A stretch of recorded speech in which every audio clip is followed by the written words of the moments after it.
Hey y'all, welcome back. Well, Kim got it done last night. She got her first buck of the season, and she is tickled to death. And a really good buck.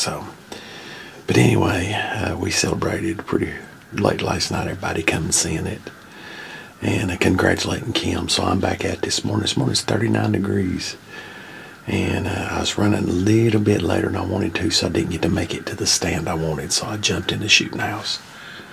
This morning might just be observation, but this is where I seen that big buck on opening weekend. So maybe he'll come strolling through. But anyway, go sit back, get tight, stay warm, see what happens.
y'all seen how that worked out.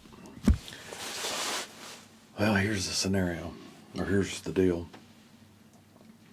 I brought a crossbow and a compound, and the reason being, the tree I wanted to be in is right over there about 50 yards, which would have put him at 15, 20 yards. So when I got out, I checked the wind when I got out side by side, and where I was at, it was blowing good. It was blowing the direction I needed. So I got up to the top of the hill to come over in here, and the wind was blowing the wrong direction. So I knew that he would bust me the holler he's come out of 2 times.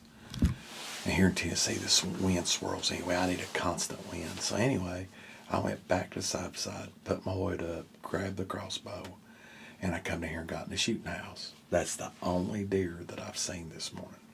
He come out right where he did the last time, but he was by himself. I was on the fence about shooting him. I know that sounds crazy, but there's a deer downtown that I'm really wanting to take, which I hope somebody takes him. He's an old buck. But I know there's bigger deer in, here in muzzleloader and rifles not long away, and it's the rut. So the deer showed up we'd never seen before. But the closer he got, the better he looked, and he's got some nice 2s. He ain't got no 3 on his left, but, that's still been a great buck. But here's the dilemma. So I put the scope on 40 on the vitals. As you can see in slow motion, he ducks it hard. And I know I've heard a lot of bow hunters say this over the years, and I've practiced it before, but it's burnt me. I should aim for the heart. If I'd aimed for the heart when he dropped, it still caught lungs, but I didn't on this one. I've had a couple of them bite me hard, where I've shot at the heart and it just barely grazed them, or them not jump, so it's kind of hard to make that decision. But anyway, we all learn from our mistakes. As you can see, it didn't even cut a hair on his back. And even if nobody gets him this year, he'll be even better next year. Maybe he'll grow that 3. Who knows? We might cross paths with him again. But anyway, I don't know if there'll be much more to this video, but I really appreciate y'all watching. And as always, God bless. We'll see you on the next video.